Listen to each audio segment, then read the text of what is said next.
Welcome to NFL Prop Picks, powered by the Blitz on Covers, Super Bowl edition. Derek, I know how much you love making plays in one-game markets. How excited are you about forcing some props here for the playoffs, mate? I mean, the board is better than you would think for the Super Bowl. There's actually some value out there. You know, it's not the kind of value you see on a full week of games, but we have some stuff that does look good. Awesome. Good afternoon, Wednesday afternoon to everybody there in the chat. If you're there, hit that like button. If you're watching after the fact, not live, hit that like button as well. Gab's going Chiefs money line. I'm sure a lot of people are. And the narrative is so funny. It's like the narrative's been like, well, if you think the Chiefs are cheating, then why are you betting against them? Right? You got me. You got me there. Good afternoon, landscaper Bob. We got 3 plays and we got 2 overs. We got 2 overs on big name players. It's crazy. But we're going to go to something that we went to last week. We're going to Bet Rivers here. I think FanDuel has the exact same number now for what it's worth. Okay. Rushing, Patrick Mahomes under 5.5 carries plus 106. They've made the adjustment from 4.5 to 5.5, but it kind of comes on the back of when was the last time you seen Patrick Mahomes 11 carry game? I know. 18 carries over his last 2 games. His average during the regular season was 3.6, right where your projection is. What do you like here other than the adjustment and the price? It's just too much of an over adjustment. Like, I realize he's gone over this number both of the playoff games, but he's also had 6 kneel downs across those 2 games, which is a lot. Like you said, during the regular season, 3.6 carries per game. If you take out his kneel downs, which he had 20 of, I think, you're down to 2.5 carries per game. Kneel downs are going to be a possibility. Of course, it's the Chiefs, but it's a close game. You know, he averaged, a kneel down and a half per game this year, basically. We have to project him for like half of that in a game that projects this close. So they don't do a lot of design runs for him, except last week they let him run and they designed stuff for him in the red zone, which you hope that doesn't carry over this week, but it was literally the only time they did it all year. So you never know. In a big game like the Super Bowl, they might, but for a guy who just doesn't get design carries, whose kneel down equity is lower, you just have to think this number is too high. An adjustment from 4.5 and plus money to the under. So yeah, there's actually some books at 6.5. It's like minus 130 or something. I prefer the 5.5, but there's 6.5s out there, which is insane.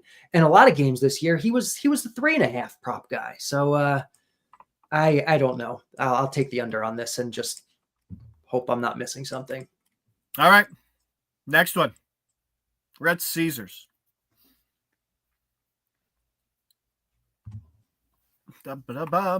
Passing props. Pass attempts. Added. Patrick Mahomes over 36.5 pass attempts. Derek, this was the first one I looked at. And you know what stopped me from betting it immediately? And What's you probably that? know. Looking at the box score from the last 2 games. But that's it. Like, you still know that this was one of the highest passing offenses in football, which was saying something. It's the same theory with the kneel down thing.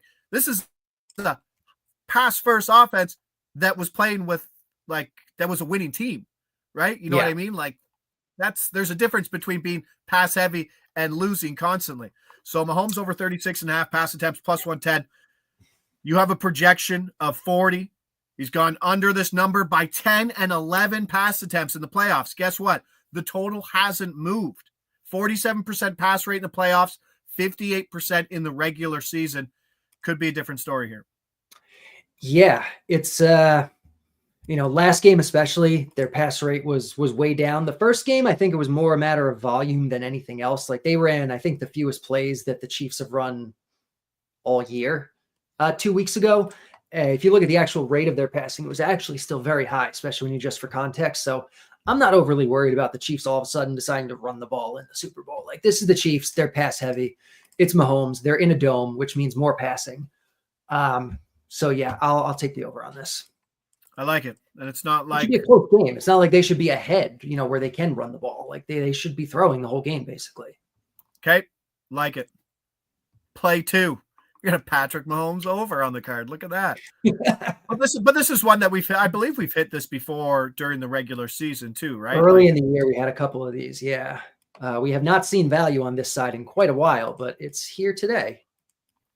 So to put you on the spot, it's like the question I have. It's like you break down that you want to bet on this passing offense and in volume. So where do you go from the pass attempts versus the completions? Like, I always find that toss-up's a little trickier in terms of, would you rather take this one or would you take that one?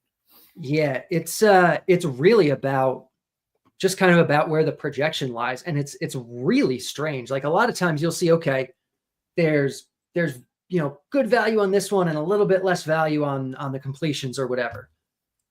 We're not seeing that here. There's like really good value on the attempts, and the completions are actually showing no value. Like, they're showing just don't bet it either way, which is kind of nuts. So for this one, it was easy. I just bet the attempts. Nice. High volume, low completion. Philly keeping everything in front of themselves. That would be a good way to go. Play 3. Let's go with another over on a big player here. At a big price. We're at Bet365 for a play here. Receiving markets. You're going to have to go to milestones because we're finding better value. We're going A.J. Brown. Oh, it dropped a bit, but yep.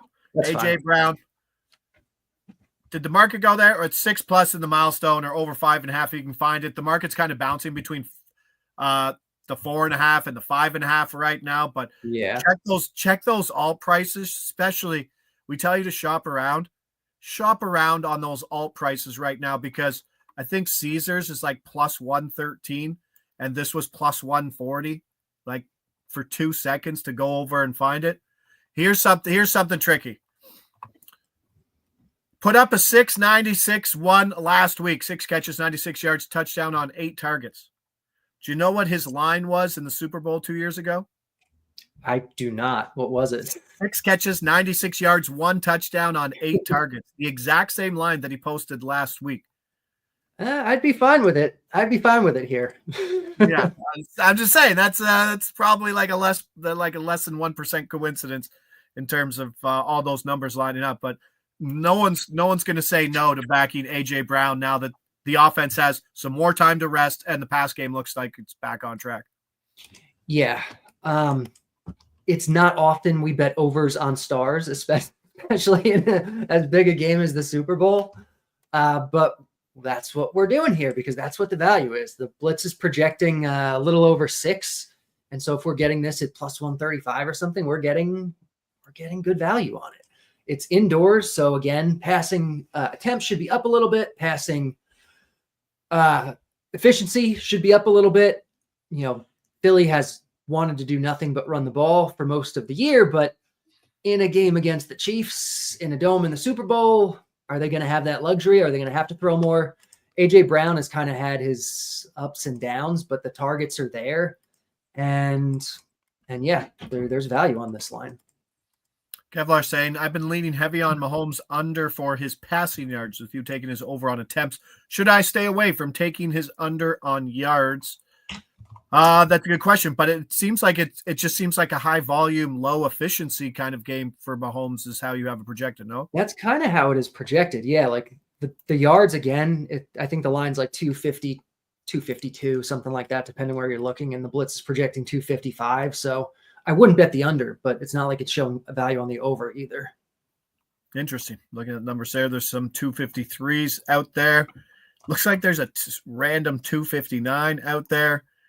So yeah, there's a big difference you're seeing a difference between 249.5 at ESPN and then 259 at Bet Rivers between Mahomes. So there is some discrepancy within that market. Play 2 on AJ. What's the no bet point on AJ? I'm only seeing about plus 116 on my available books with the projections at what, 6.1 catches? Yeah, 6.1. So if you're getting 116, I think you're in lean territory there. I wouldn't call it a full play.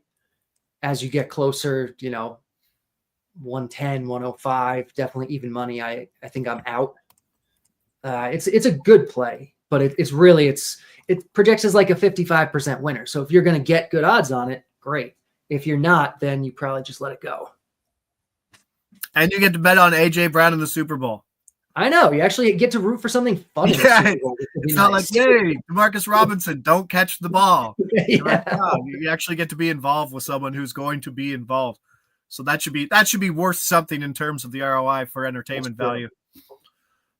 Where do you expect this to go? So next week we're gonna come back and see if there's anything, the scraps after a full week of props. Like they open these markets like Monday morning. Like this will be the most efficient one game prop market that's ever existed in football history. Yeah, it very well might be. I'm looking at what's available. I don't even know what they're going to be able to open next week that they haven't yet. Like they have props for Samaje Perine already. They have, and the Eagles, they don't really play backup guys anyway. So like they play like 6 guys, and those are the only guys that'll play the whole game. So yeah, I don't know what markets are going to open. We'll keep an eye on it, but there might not be much. No, when they got Juju Smith-Schuster markets out already, so that's gone. The Noah Gray markets are out, so that's gone. You're really running out of bodies in terms Maybe of we get a Justin Watson market or like okay, yeah, there you go. Good, yes. So Hendershot. We'll have to see.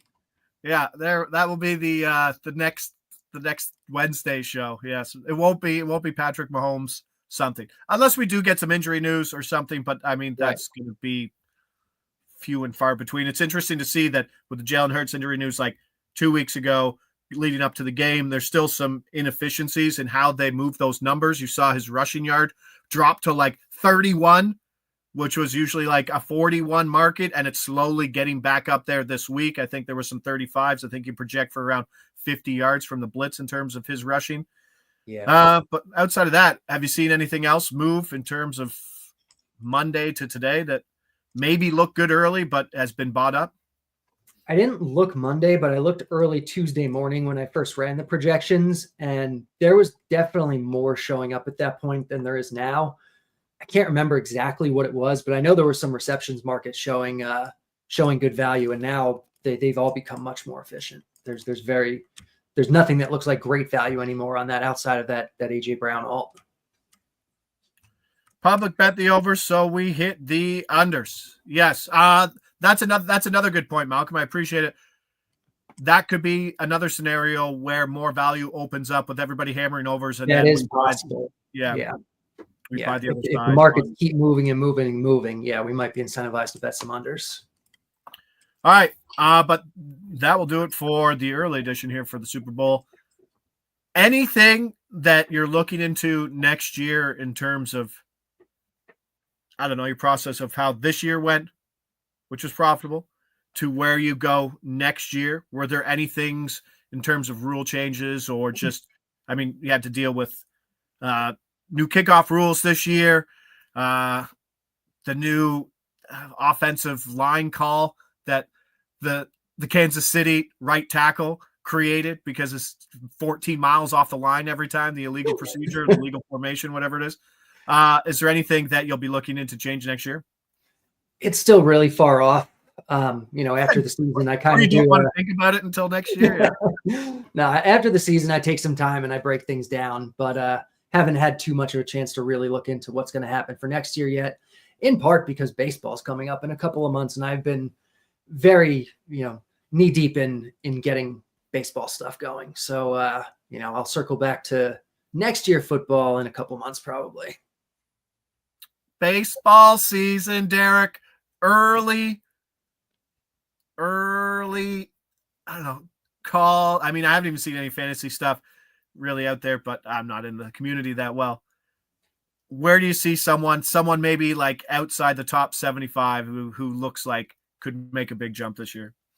I couldn't tell you who's getting drafted where right now. I haven't done any of that stuff yet. It's all just been like in the weeds, projections, numbers stuff, getting the pitcher stuff going that I've been trying to get going forever. That's been the main thing lately. So I haven't actually looked at like the high level stuff yet, like the stuff that the public stuff that people care about. So have you run through and you're like looking at your projections at Paul Skeens and you're like, like are people still giving you issues in terms of that? I know he was one last year, right? Yeah.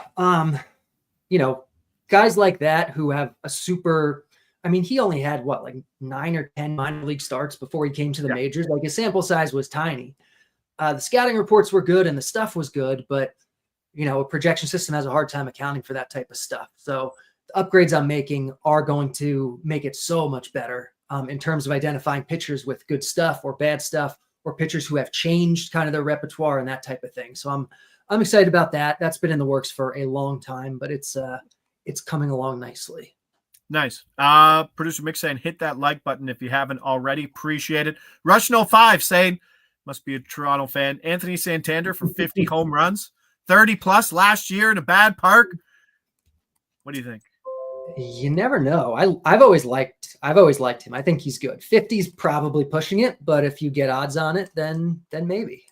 All right. And Paul Fratto says, I want spring training K props. That would be the easiest market ever to beat. I would move down and watch every game in Florida. I would watch every game in Florida if you could give me those.